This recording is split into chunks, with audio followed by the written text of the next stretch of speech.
being the first was not as scary as people might think. I was not afraid at all through this whole process. I think I was more at peace with this decision than I have been for anything that I've ever decided to do in my life.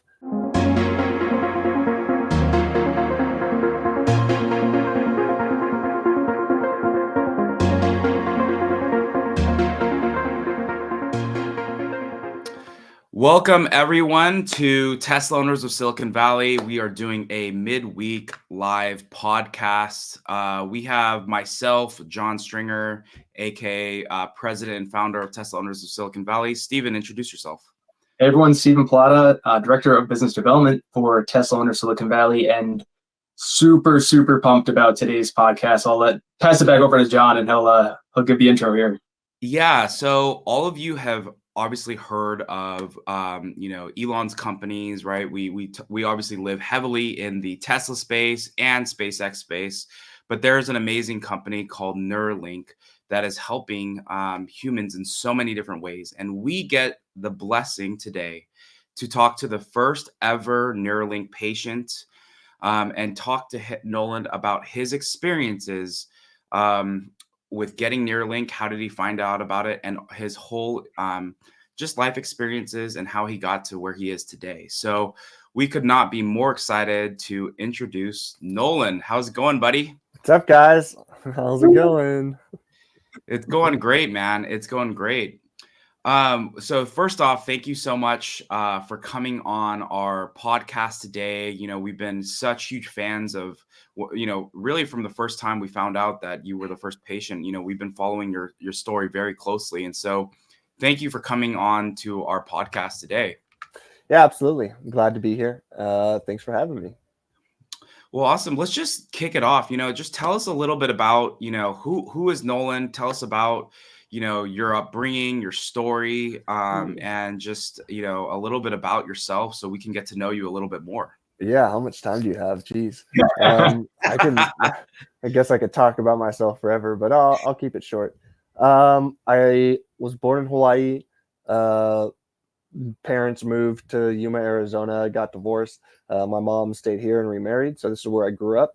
It's basically a giant desert. It's super hot all the time. It's still like 100 degrees out right now. So that's great. Grew up, doing everything I could get my hands on, played sports, did academic stuff, competed in like academic stuff at a state level, played sports. Yuma has terrible sports, terrible academics too, actually. Arizona's 49th in education, if you guys didn't know. So wasn't a whole lot of opportunity here growing up, but somehow, by the grace of God, I got into Texas A&M. So I moved to Texas like a month after I turned 18 and graduated. I packed a suitcase, got on a plane, and moved to Texas on my own.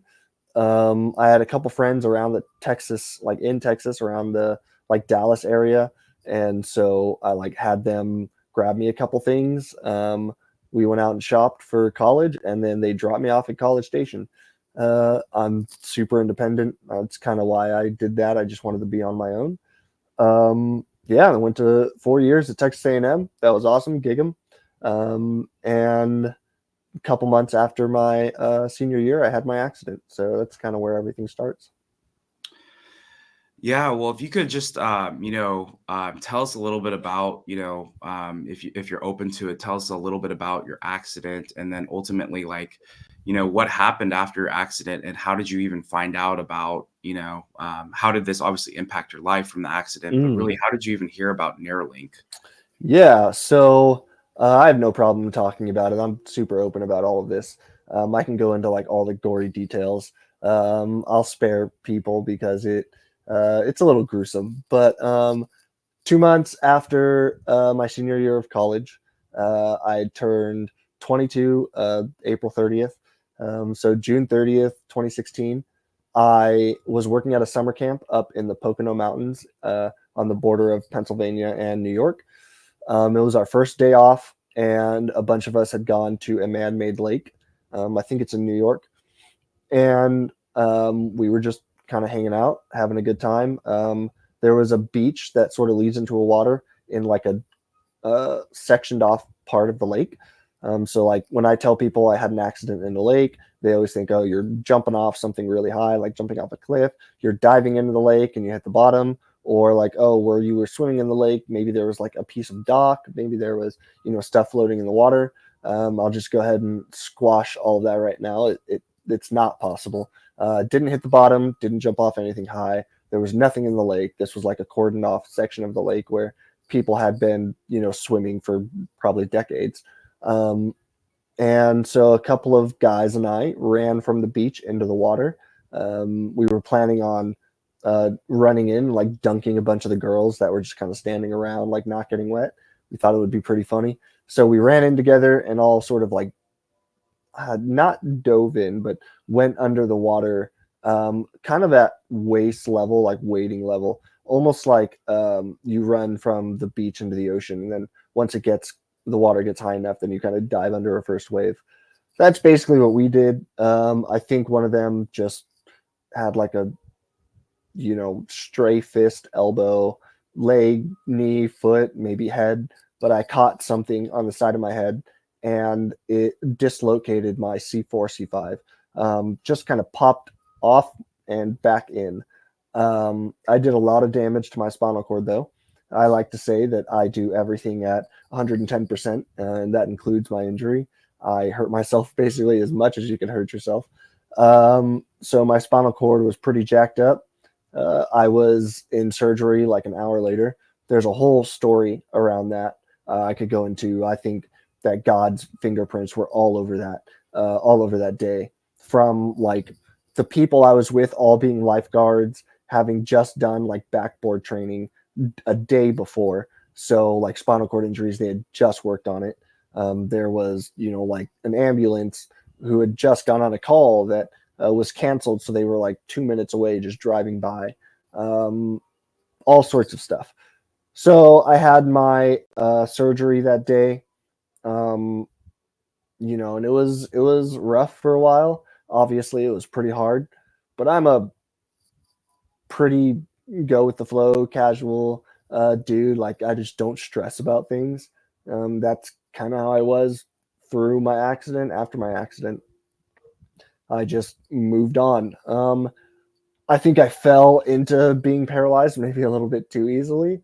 I was just, I didn't really have as hard of a time as people might think.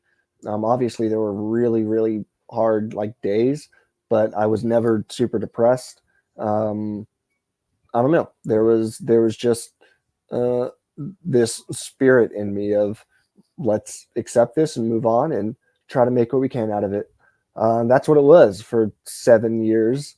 And then one of my buddies, I haven't talked about this in a while. I haven't mentioned it, but he was day drinking in the middle of the week, like on a Wednesday at 10, 11 a.m. or something, and got super drunk, drank a whole bottle of Fireball, and decided to look up like SpaceX. And he just happened to stumble upon that it was the first day that they had opened the Neuralink human trials. Called me on the phone and was like, do you want to get a chip in your brain? Sort of jokingly. And I was like, yeah, why not? Like, no problem with me.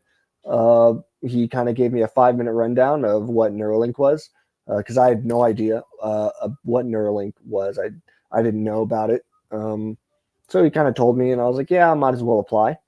At that point, it's kind of a very interesting juxtaposition of like what I wasn't able to do and what I can do now, because I couldn't fill out the application online. He had to do it for me. So over the phone, he filled out my application, spelled my name wrong on the application, which is great start. And then, like a day later, I got an email back. It's like, okay, here's a form and fill out when you're available for interviews. I just decided, not much about me is very memorable in my mind. So I just picked the first slot on every interview request that I got. And I was like, if nothing else, they'll remember me because I'm the first. And that worked out pretty well, I guess. Nolan, do you think on like a deeply philosophical level that you were, I don't know how to phrase this properly, but like destined to be Neuralink's first patient? Yeah, yeah, absolutely. There are a lot of things. I mean, I'm a big, I have a lot of faith, and I think that this was all God's plan. Um, I mean, there are so many things that led to me being the first participant in this. Like, I had applied for this giant database of like spinal cord injury studies a couple years before. And I think if I had gotten any of those, then I wouldn't be able to be the first Neuralink participant. Um, uh, and I never heard back from any of them. So I didn't think I was going to be chosen for this at all. I didn't think I would hear back from them at all. So there's that. And then like there were things that would have disqualified me from the study that I was doing in my life that I quit just kind of cold turkey a couple years before. I was smoking. I didn't really drink a ton, but I like just decided not to drink really anymore. I was smoking like pot, smoked cigarettes. The marijuana like helped with pain, but it was also just kind of a escape drug to do kind of casually. Arizona had made it recreational a couple years before, so I had like a green card, but it didn't really matter. I was smoking cigarettes and stuff, like kind of way too much. And I just decided, I'm done with all of this. I want to do something with my life. So like 2 years before I quit, and if I was still smoking, doing anything like that, there's no way they would have accepted me into the study. So there were a lot of things. There were a lot of things that I didn't get that I was doing that would have disqualified me essentially, and it I stopped all of them. I didn't get them, and it led to me being in Neuralink. So yeah. Yeah, I think one quick question, kind of stepping back a little bit. So, Yep. obviously your senior year, right? You're like months into your senior year, and kind of like, just talk to people about kind of like what that transition was like from like, pretty much wrapping up your fourth year. And like I said, I've listened to some of your other interviews. You were a very active kid, just all about sports, and clearly, jumping into lakes is just kind of doing like the all-American stuff, right? And Yeah. so talk to me a little bit about like, what that transition was like, if you're open to it, along with, what really got you through that. And then obviously we can jump back into the Neuralink stuff. Yeah. So um it was hard. Like I said, I was super independent. My plan after that summer camp was to drop out of college, move up to like Canada, be a ski bum, work at a like ski resort, ski lift for the season, kind of do that. I was bartending at the time, so I was like, oh, I can like work at a ski resort in the day, maybe bartend at night, make some money just to kind of get by, live with a couple people who were planning on doing the same thing from the summer camp, and then kind of go from there and just kind of move around, do odd jobs, and then go back to the summer camp the next year. Like I said, I just wanted to do whatever I could and just sort of be a gypsy and travel around. And that shows, I think, a lot of my independence and where I was like mentally at that time. I just kind of wanted to do whatever and enjoy life as much as possible. And then my accident happened, and the only thing that got me through was my family. I have a very, very supportive family. They have done everything for me. They're my primary caretakers, my mom, my little brother. My little brother was 16 when I had my accident, and um, 16, maybe 14, something like that. And he has been one of my caretakers this entire time. It was really hard on all of them, my mom, my stepdad, my brother. So, but they're the only reason that I got through. They supported me. A lot of people in my situation don't have families that'll do that. They don't have a support system around them at all. And there's a lot of evidence that having that kind of support system is sort of the main variable in people getting better, recovering, adapting to this situation. it was rough. I lost all of my independence, and that's kind of what I prided myself on most. It's what I enjoyed most about my life. Obviously, not being able to play sports, that was a really, really hard thing to come to terms with, was not being able to play sports or be active anymore. And watching sports, it made me sad for a long time. Watching people be out there and just be active, watching my friends do it, watching it on TV. It was rough. It was rough. But I got through. I realized that there's not much reason to just be sad. It's not going to help at Yeah. all. That's why I wasn't ever like super depressed. When I was in the hospital in Colorado at Craig Hospital, it's one of the top like spinal cord injury hospitals in the world. Um, they like gave me a therapist, and I just didn't need one. I always felt like I could work out my problems on my own. I saw her for a while and just kind of chatted about whatever, because it was just not necessary for me. They had me on a lot of like antidepressants um, when I was in the hospital, and as soon as I left the hospital, I got rid of all of them. I didn't want to take them. I didn't need to take them. Um, and I just found my way through. Obviously, God was a big part of my life and a big reason why that happened as well. But there was just not a lot of like sad downtime. I feel like I I found a way to manage it. My family helped, my friends help. I have a huge group of friends. Like 12 of us that still get together twice a year. So yeah, it was hard, but not hard at the same time. There was a lot that I had to get used to, but uh, I'm a pretty smart guy, and I feel like I managed it okay, learning all of it, learning what I needed to learn to be a quadriplegic. How did your family react to you basically telling them that you got accepted for the Neuralink trial? Because supportive Yeah, family is great. I have a supportive family, but sometimes there's things that they freak yeah, out about. So, yeah. At first, I was just like, "Hey, is it possible for you guys to get me up for these interviews?" And they were like, "What are the interviews for?" I was like, "Oh, it's like this study. They're going to put a chip in my brain. You know who Elon Musk is? He's kind of associated with it. So it's kind of a huge study, but I don't think I'm going to get it, but I still want to do the interviews. So just a lot of like that at the beginning. And then once I kind of got through everything, I think the day that they realized how real all of this was when I went up to Barra's Neurological Institute in Phoenix, and I did a whole 8-hour day of testing, and they got to meet the team that was running all of this, running the study and everything, and I think that made it real for them. Made it more real for me too, just to see how like excited everyone was for this.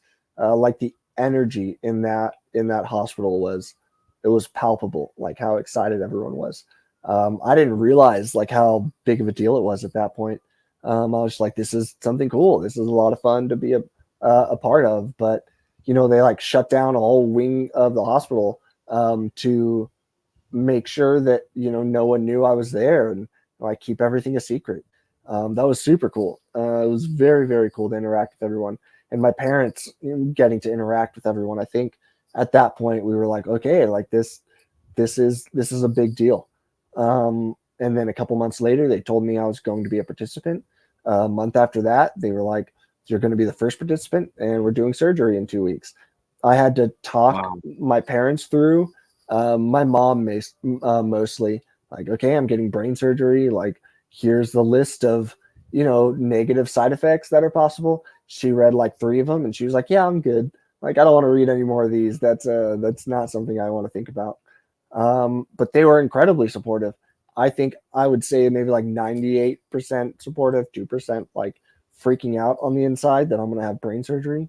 But ultimately, they just wanted me to be happy and do what I want to do and not stand in the way of that. So they were incredibly supportive, and I told them outright, like, at any point in time, if you guys don't want me to do this, I won't do it. Um, Obviously, like, they're the ones who are going to be taking care of me. So if they didn't want to be a part of that, then I wouldn't have done this. And I mean that, like I really do. So yeah, it was hard, but I think they managed it as well as anyone could have. Yeah, just the story of your family is inspiring. I would love to meet them one day. I mean, Yeah, it's just yeah, because at the end of the day, they're the ones, the true champions, the ones that are doing the hard work day in and day out. yeah, Um, absolutely. That's 100% right. so Steven's going to follow up a little bit about kind of what the surgery process was like, but I think stepping back, so how was the interview process for you? Like, and then even at one point when they, kind of selected you, were they very clear like that? Yeah, you had to stop smoking and kind of make some of these life changes and stuff, or how did all of that play out? Yeah, so I had stopped all of that like a couple years before. It was not something that was really a big deal. They basically told me if I did any illegal substances in Arizona, then I would be kicked out of the study immediately. That's not a problem. Well, I wouldn't say it's not a problem. It's not a problem for me. Like I wasn't doing any of that. It was kind of a bummer because there were certain things that I was interested in trying. There have been some really interesting studies about like psychedelics and how they interact with the brain and spinal cord injuries specifically. So I was like kind of curious about maybe doing some of that at one point. And then there's like some DMT stuff that sounded pretty cool. But You guys spent time with Joe Rogan if you said that. yeah. I mean, it was. I have a DMT story for Joe Rogan at some point. We didn't talk about it when I was on a show, but I think he'd be pretty interested to hear about it. But yeah, I had no problem not doing any of that for the study. The interview process was super simple. I mean, I'm a super carefree guy. I'm super easygoing. So it was a lot like this, a few people on a call, them asking me questions. I'm telling them like, okay, this is my medical history. This is what I do on a day-to-day basis. Yeah, I have caretakers around me basically all the time.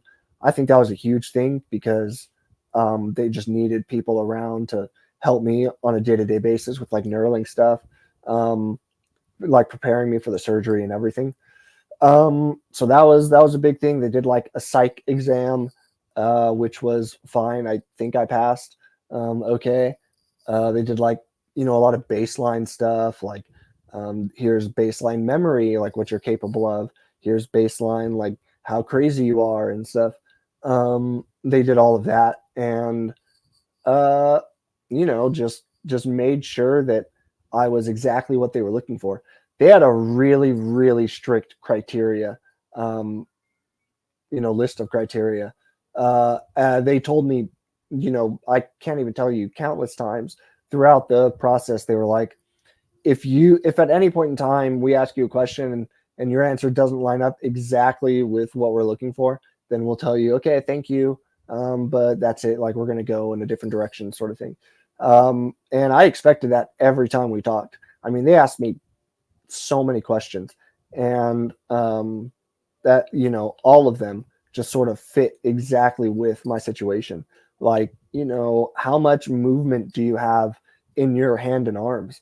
Because there were people who were excluded because they had too much movement. Not like they were like fully capable of using their hands and arms, but something as simple as anti-gravity, which is how much can you lift up your hand or arm against gravity. And I had sort of the perfect amount that I couldn't do. That's what they were looking for. But yeah, it was just perfect. Everything lined up. I think they thought it was going to be a lot easier to find people as well after me because I was so early. I was probably one of the first people they interviewed, first people they talked to. Um, they were like, "Oh, this is going to be easy. We're going to find tons of people to fit this criteria to like be in our study." So they didn't tell me I was one of the participants because they were like, "Well, we found you so easily. We're definitely going to find other people. So we don't want to like jump the gun and say, yeah, you're the one." So they went and interviewed and tested a lot of other people, and it took them what like 8 7 8 months to find another person that fit their criteria. So I don't know, everything just went so smoothly. um, I applied like September 19th or something. They told me at the beginning of December that I was one of the participants, and beginning of January that I was going to have surgery, that I was going to be the first. So the interview, what's up? Sorry. Oh, no, I was gonna say, I'd love to hear about the surgery process. Oh yeah. So, my family and I went up to Phoenix like, geez, a week before the surgery. Stayed at an Airbnb. It was super nice. And 3 days before the surgery, I had to start like showering with a certain like antimicrobial soap and stuff. And that was kind of it. My head was already shaved at that point. I have a bunch of hair now, but I was already shaving my head. I had really, really long hair, like maybe a year before. I had like hair down my back. But I like shaved it all because I hated people brushing my hair. That sucks. It's like the worst. So I was already sort of bald. And so that was like part of the surgery process was they were going to shave my head when I got there, but I was like, I'll just do it. Like, I'll just keep shaving my head leading up to surgery. So I did that, showered with that special soap, went into surgery early Sunday morning on January 28th. They kind of like cleared out a little part of the like pre-op area. So no one knew I was there again. Had like a camera crew following me around. That was pretty cool. Wore an awesome shirt of like a little stick man holding a brain. And it's like do what you want with this, something along those lines. I thought it was perfect. Let's see. Uh, it was super easy. They got me ready super fast. I was there, I don't know, maybe a couple hours before surgery. They took me into the OR and I asked if I could pray like over the room, over the people, prayed for my mom, did that, made a joke about like seeing Abraham Lincoln as I was going under, just to be funny. I don't know. I make stupid jokes all the time. Or George Washington. I was there. I think I said like, is that George Washington? And then I passed out. One of the doctors was like, that was pretty funny. And then surgery itself, they were anticipating it to be, 3 to 6 hours. I think they said 4 to 6 hours, something like that. And my surgery lasted under 2 hours. They had brought like special needles, like extras, 20 of them, I think they said, because they had seen in the like practice surgeries and stuff before that sometimes the needle that implants the threads into my brain, sometimes it would break. So they brought a ton of them just in case to like switch out on the robot in case that happened. And it didn't. Like one needle did all of it. They actually like kept that needle and put it in like a little resin block or something. Call it their like little trooper. But it was super fast. Like everything just went as perfect as it possibly could have. Everything lined up perfectly. They had like taken scans of my brain to make sure, to plan out exactly where all the threads were going to go in my brain. And they didn't know exactly what it would look like when they got in there, but it lined up perfectly with what they had anticipated. The robot did perfect. So it was performed exactly how they wanted it to. One of the employees at NEURALINK started calling the robot Tiny Dancer. And so that's what I like calling it. The robot R1 is Tiny Dancer to me. So everything went great. It was super quick, super easy. I tell people it was one of the easiest things I've ever done. They just, I just went to sleep and woke up and it was done. Nothing too hard on my part. Yeah. What would you say, when you were going through the process and even after your friend, told you about NEURALINK, what was the most attractive things about NEURALINK that you were like, I'm all in on this. I'm willing to see the potential side effects, and obviously even, show my family, take them through this process. What were the things that for you, and also being the first, I mean, there's probably fear in being the first to something, but what led you to kind of like, what were the benefits that were just like, this outweighs everything else? Yeah, there are a couple reasons why I decided to do this. First and foremost, I think anyone in my position, given an opportunity to be a part of some study along these lines, would jump at that. Just to, not just to be useful, but for the opportunity to be more than what we were or what we are. So that was a huge part of it. But also, I knew that there were going to be a lot of upsides to this. In the consent form that I signed, they basically say there are no upsides. Like there's nothing in this study that we can promise you is going to be a benefit, because if they did and it didn't come true, then they would be liable for a lot of stuff. Yeah. So they basically said, like, there's no benefit, so don't expect anything. I knew that obviously that wasn't true. Elon Musk's name attached to this holds a lot of weight. There's a lot of benefit in that. I knew that there would be a lot of like notoriety and stuff. That was part of it, but I wasn't necessarily looking for the fame. I knew that it would like open up doors for me in a lot of ways. And ultimately, I just want to be independent. I want to be able to support myself. And I thought that this might be a way to do that. Right now, there's no possible way I could support myself financially. It's just not feasible. I was hoping that maybe something like this would help me do that. And so that was part of it. Being the first was not as scary as people might think. I was not afraid at all through this whole process. I think I was more at peace with this decision than I have been for anything that I've ever decided to do in my life.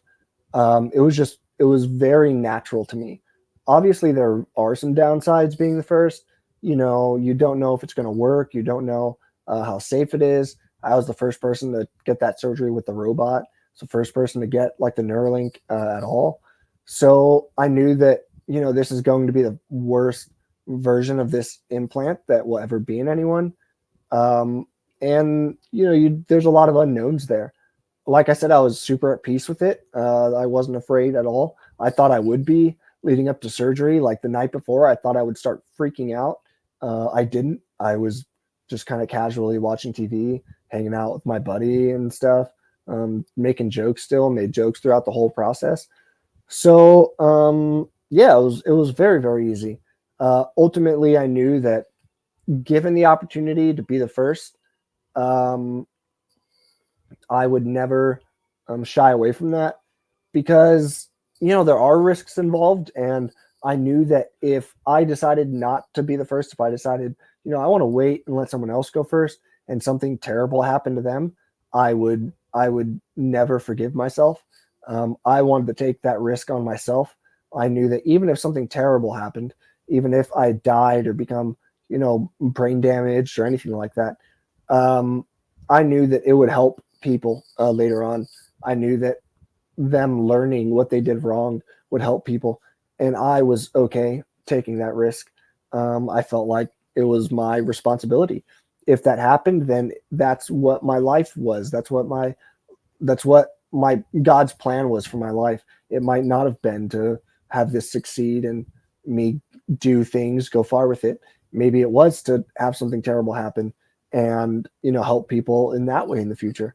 And I was okay with that. I'm still okay with that. If something terrible happens today or tomorrow or 6 months down the road, I know that it'll help people and it'll help Neuralink learn from that. So, there were a lot of things that went through my mind, and obviously I had to talk my parents through it all. Being a quadriplegic, the last thing I have is my brain, really. So that was a little daunting, but I think I was okay taking that risk. You mentioned before too, obviously you're a very independent person. After the accident, a lot of that independence was taken away, and then after the Neuralink, some of that independence is back now. How has the Neuralink given you some independence back, and even potentially maybe expanded on capabilities that you didn't even have in the past? Yeah, I mean, it's something that I mentioned earlier. Like, I couldn't have filled out the application on my own. There's just like no way I could have filled out the application for Neuralink. That's something that I could totally do now.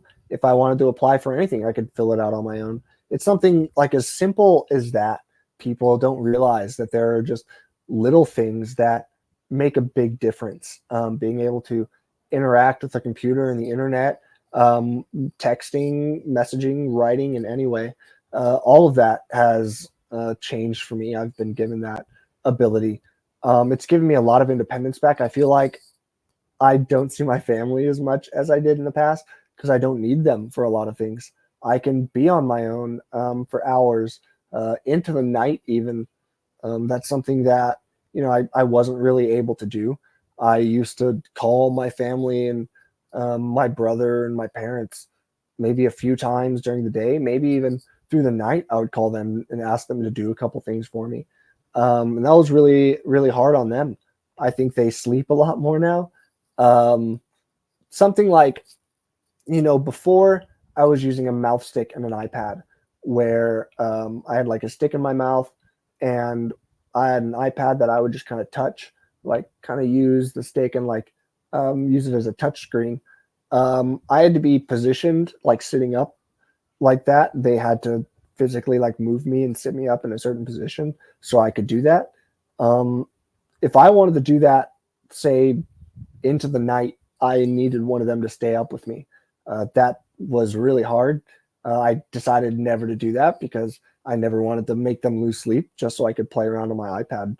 Now I don't need that. I can use my Neuralink and play for hours. I can play all night if I wanted to. I have played all night. I think the other day I used the Neuralink for like 24 hours straight just to see if I could. Um, Crazy. yeah.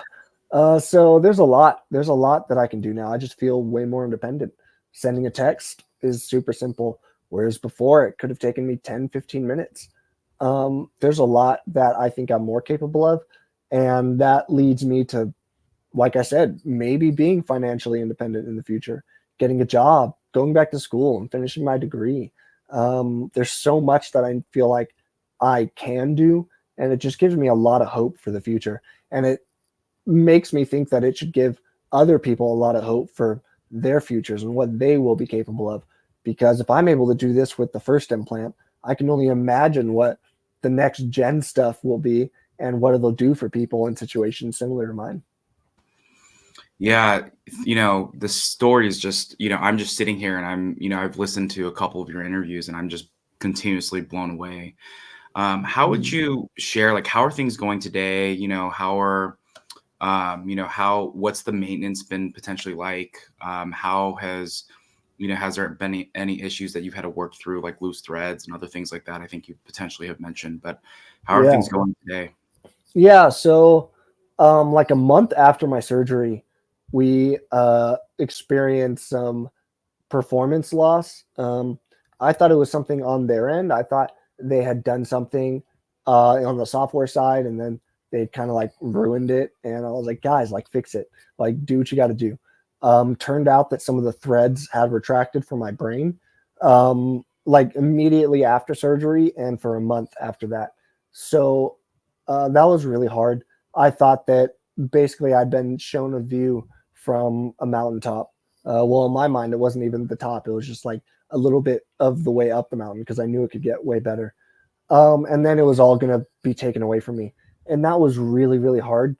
I knew that it was a possibility going into the study, but being faced with that reality was pretty difficult. I remember they told me that morning, I was in Fremont um, about to go tour the facility, and I was going to give a speech that day, which I ended up doing. It's the all hands speech. People can go watch. It was like the first thing I did.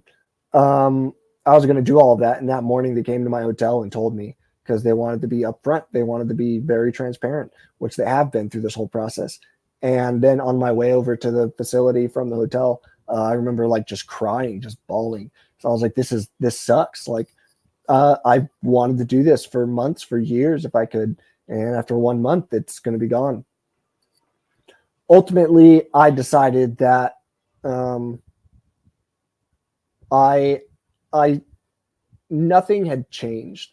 Like before Neuralink, I managed being a quadriplegic, and after Neuralink, I'm going to manage being a quadriplegic.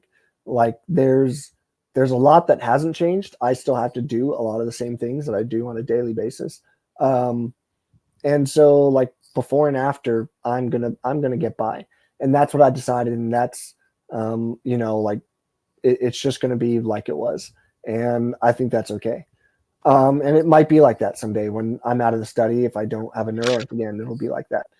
So, now on a day-to-day basis, things have gotten a lot better. Obviously, they fixed the not necessarily the thread retraction like physically, but they changed how they were recording like neural data, and that fixed things. And so things are really good these days. We do a lot of experiments on a daily basis. Monday through Friday, I'm working with them for 4+ hours.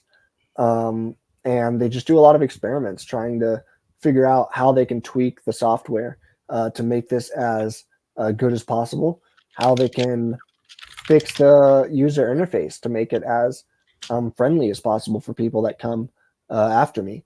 And I give them a lot of feedback on that on a daily basis, like what's good, what's bad, find bugs if I can in everything that I do, like try as many different things as possible, play as many different games as I can, go to as many different like sites and use as much different software as I can to see what the Neuralink is compatible with and not compatible with, and they'll fix that.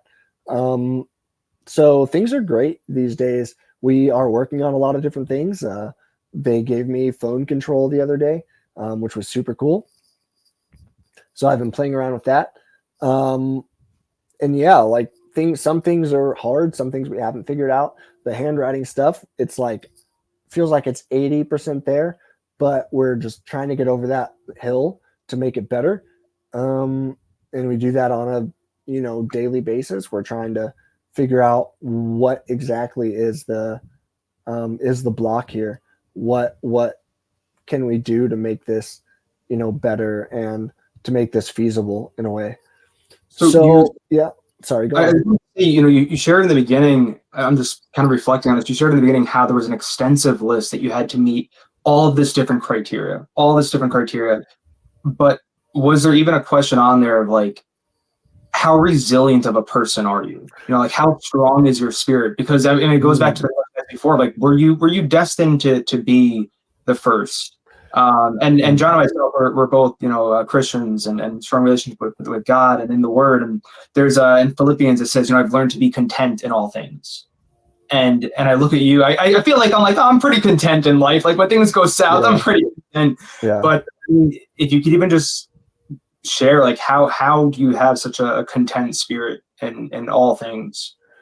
Yeah, that's an interesting subject, because after my accident, I had been sent a lot of videos from people about, how to overcome, how to be content. There's a really famous quadriplegic. I always forget her name. Joni. I can't remember. I always forget her name. She's a Christian, and she talks about like overcoming, the situation.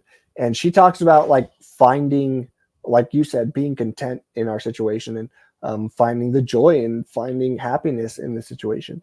And after my accident, for years, I held this belief that it was impossible for anyone who's a quadriplegic to be truly happy, because we always want to not be paralyzed. And so that gap never like fit with me. Like, how can you be happy if you're always hoping for something better? How can you be happy if you're not happy in your situation? Like, I'm not happy being a quadriplegic. I would give anything to not be a quadriplegic. It's something I prayed about a lot, but being a quadriplegic is why I'm in this situation.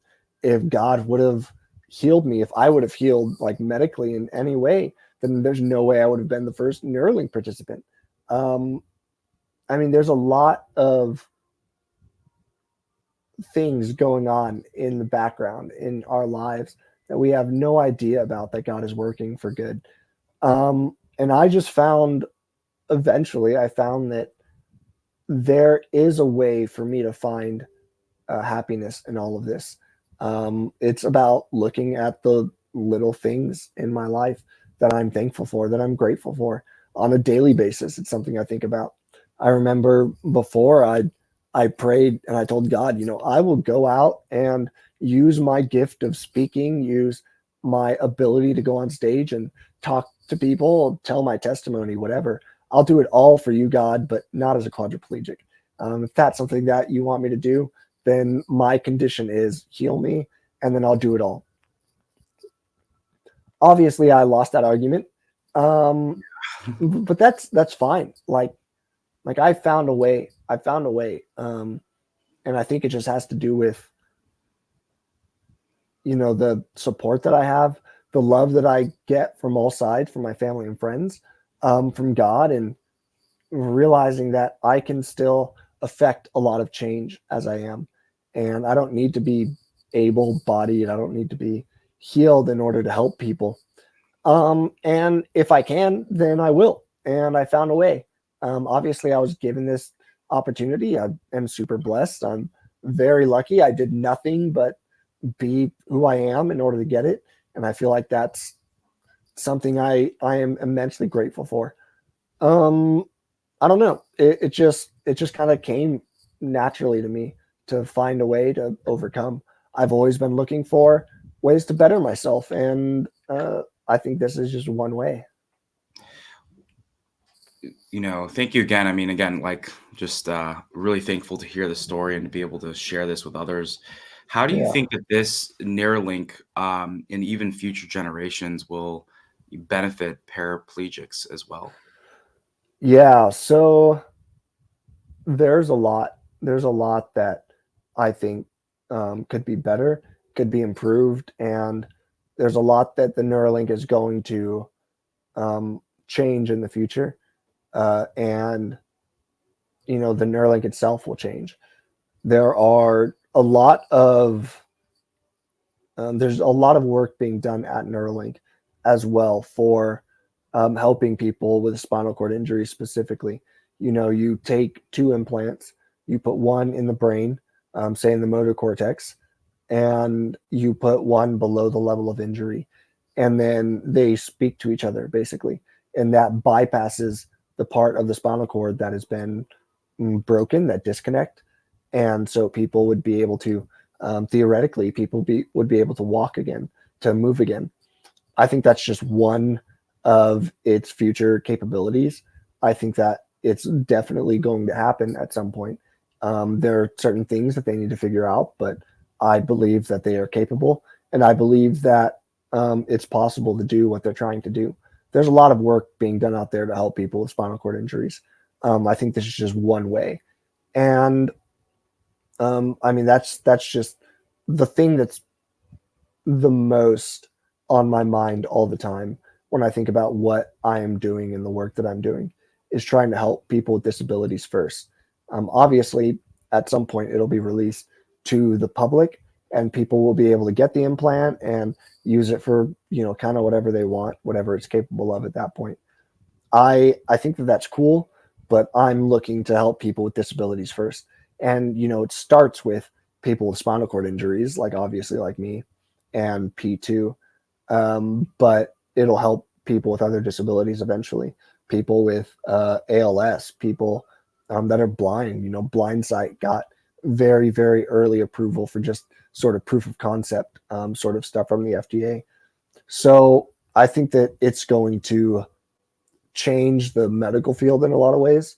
I think that there will be sort of a space race in the world of BCI and what it's capable of, how useful it'll be in the future for connecting humans with technology in a different way. I don't know. There's just a lot that I'm excited for with the Neuralink. So you made a funny tweet the other day, and it was something along the lines of, everything is going well with the link. However, I'm having these weird dreams in the middle of the day. Yeah. I assume that was a joke. Yeah. So like, I thought I was very clear about it being a joke. I thought it was very obvious.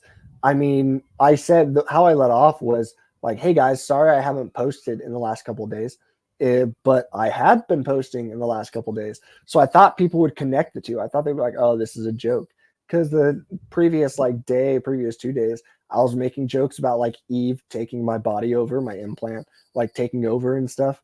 And so then that day I was like, "Oh yeah, sorry for not posting," kind of like joking, like, "Oh, it was all Eve," And then I was like, yeah, and I've been having these weird like dreams, like sort of like sleepwalking. And I thought people would connect that, like, oh, he's making a joke that, Eve's taking over his body and he's losing time.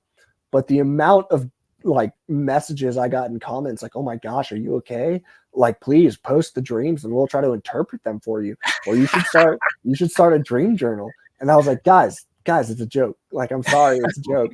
I'm fine. There's nothing wrong. Like, don't think the Neuralink does weird things to you.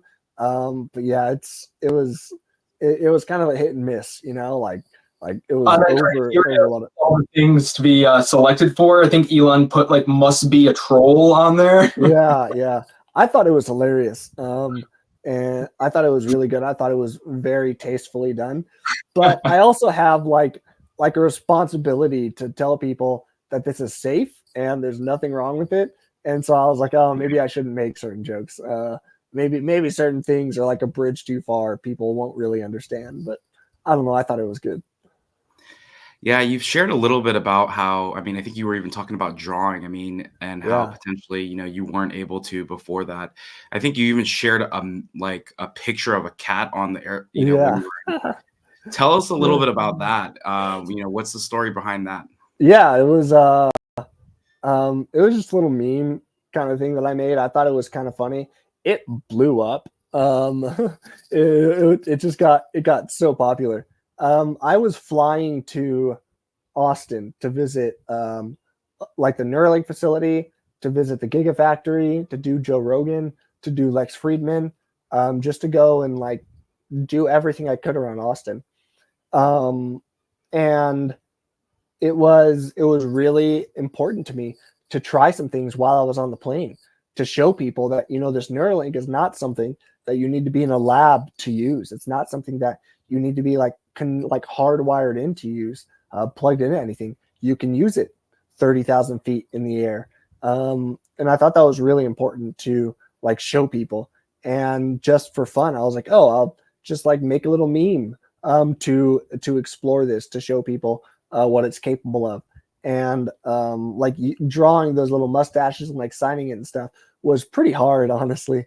It was not great at doing that. It took me a little bit to do it. But I thought it was great. I thought it was a pretty funny video that I posted. I was like, oh, I'm doing important work. And I was just kind of joking around, drawing a mustache on a cat. I thought it was hilarious. I thought that's the joke that people would latch onto, like, oh, it's funny, important work, cat.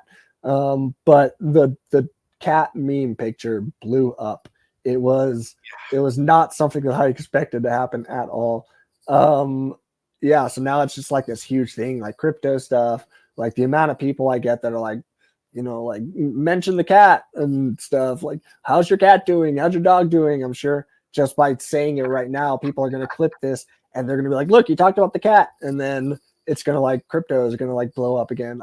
I mean, it's ridiculous, honestly. I think it's kind of fun, but I'm not really big into like the crypto community.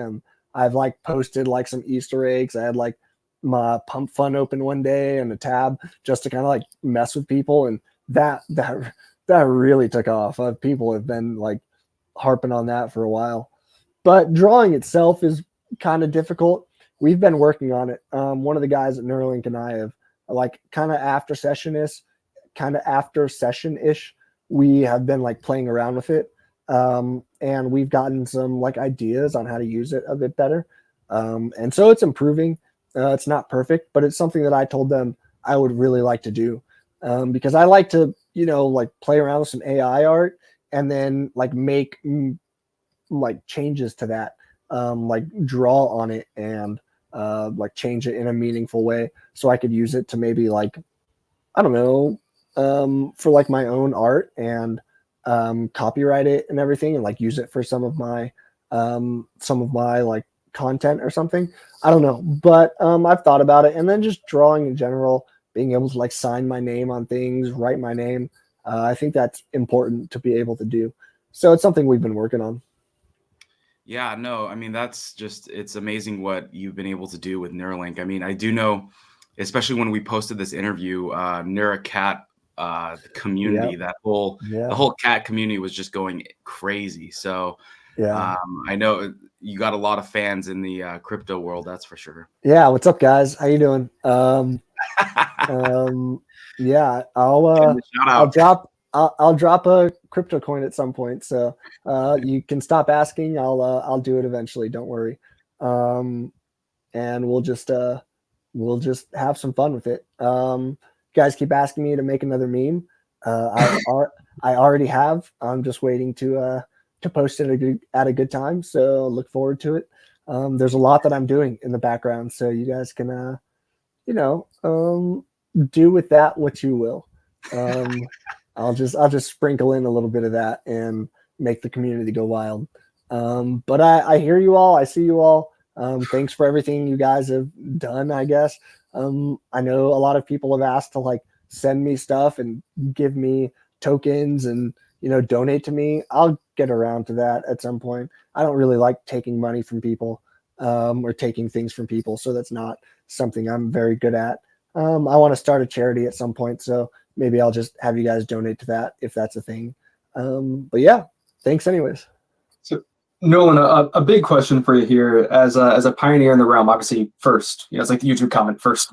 But yeah. What do you ultimately, I mean, you're kind of honestly like an ongoing legacy, like it's being built, but as a whole, what do you want people to remember about your participation in all this? Nothing. I don't want people to remember me. I want people to remember the beginnings of Neuralink. Maybe not even the beginnings. I want people to remember this just era of BCI in general and how important it is for people like me and maybe the world in general in the future. People don't need to remember me or my name. I don't care about that at all, honestly. I just want this to succeed. I want to be a good advocate, and I want to, pay it forward as much as physically possible.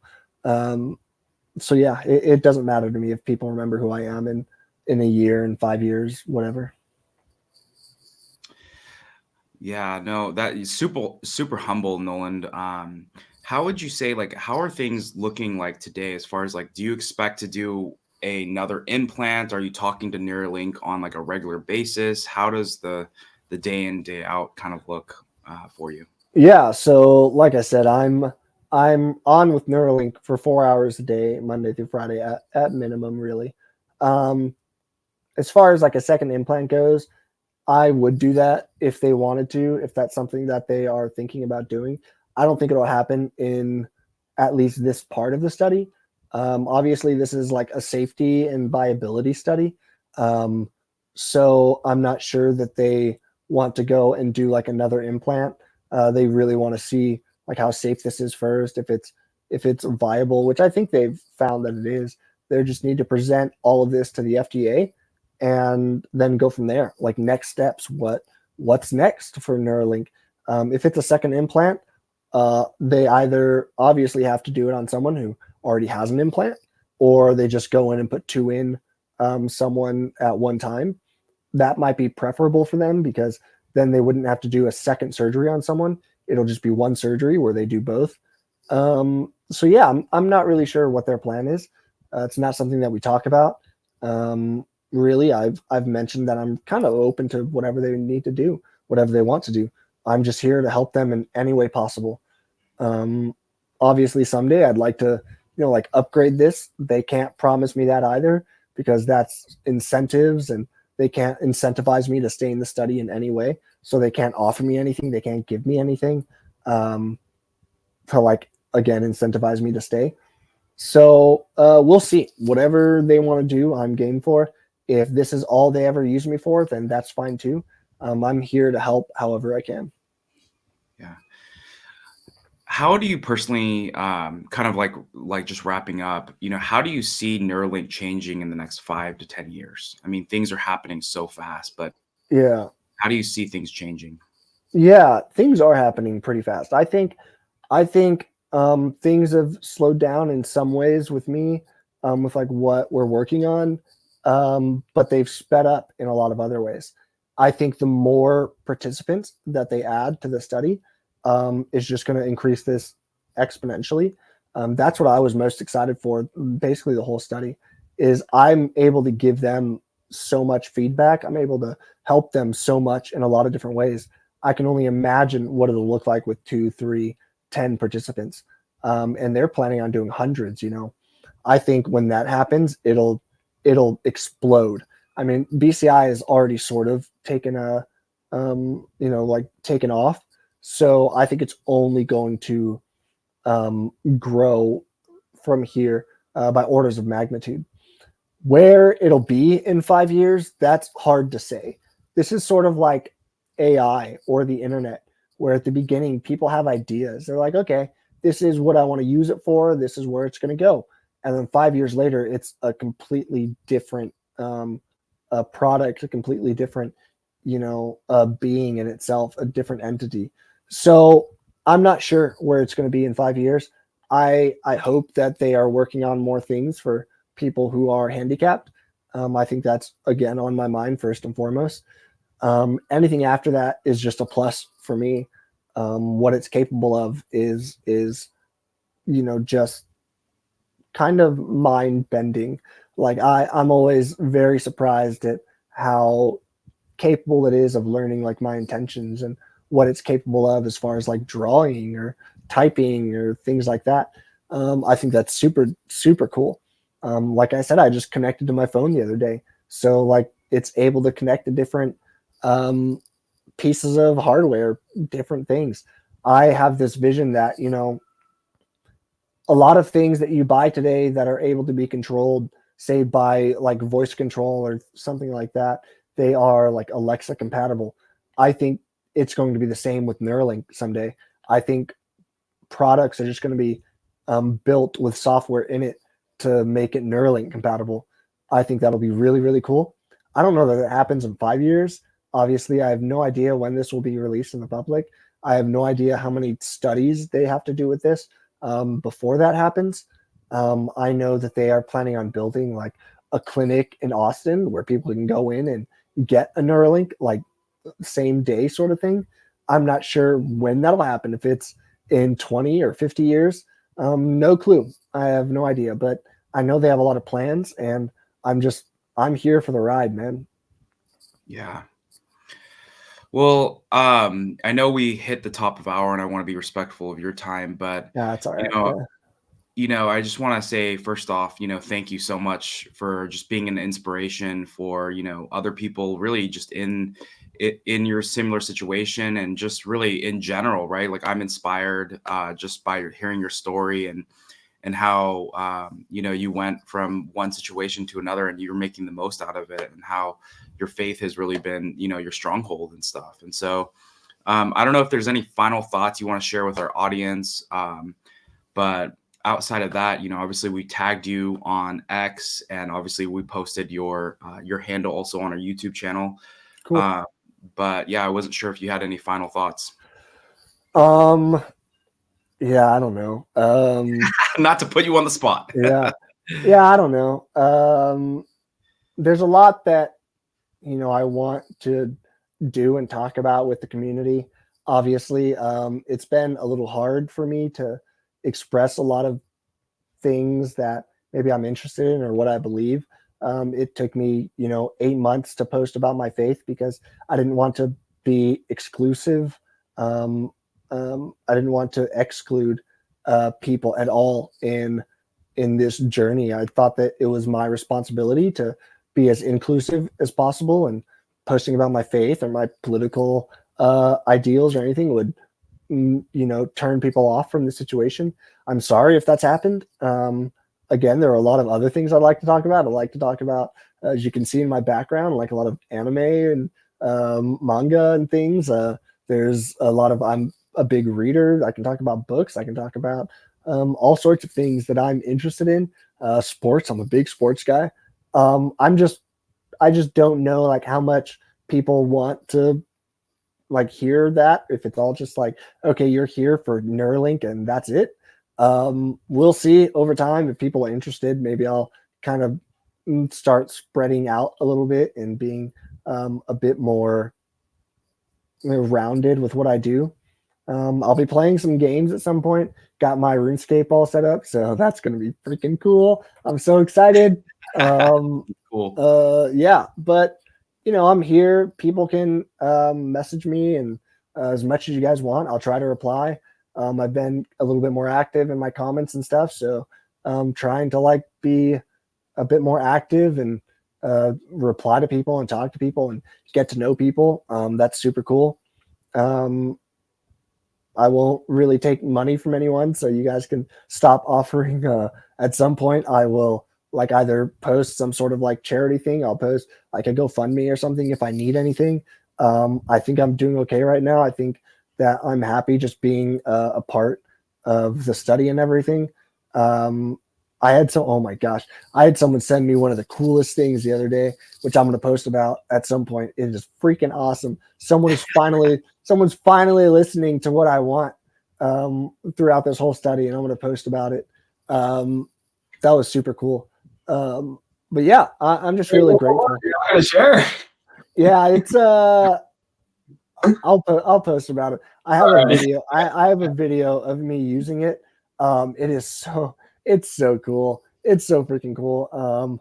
I never expect anyone to like send me anything, but it just kind of came out of the blue. Someone asked for like my address, and I like sent them a PO box, and they sent me the freaking coolest thing. So I'll post about it. I'll show you guys. It's freaking awesome. But I'm just grateful, to be a part of this. I don't expect anyone to do anything like that for me. But I'm really happy to be a part of this community. The support that I've gotten from everyone is so overwhelmingly positive. So thank you so much. And thanks for reaching out and letting me do this. This is a lot of fun, man. Yeah. Thank you for being on. Yeah, thank you for your story. Thank you for taking the risk on Neuralink and just, and it sounds like it's been life-changing at the same time. So I'm really excited to see all the positivity. So thank you again. Please make sure, if you don't already follow Noland, patronize him, follow him, DM him, it sounds like. But we thank you again. Go Aggies, of course. I got some gig 'em. Let's go. I got some Gig 'em roots as well. But yeah, thank you again for your time. Yeah, sorry, real quick. Go Yankees.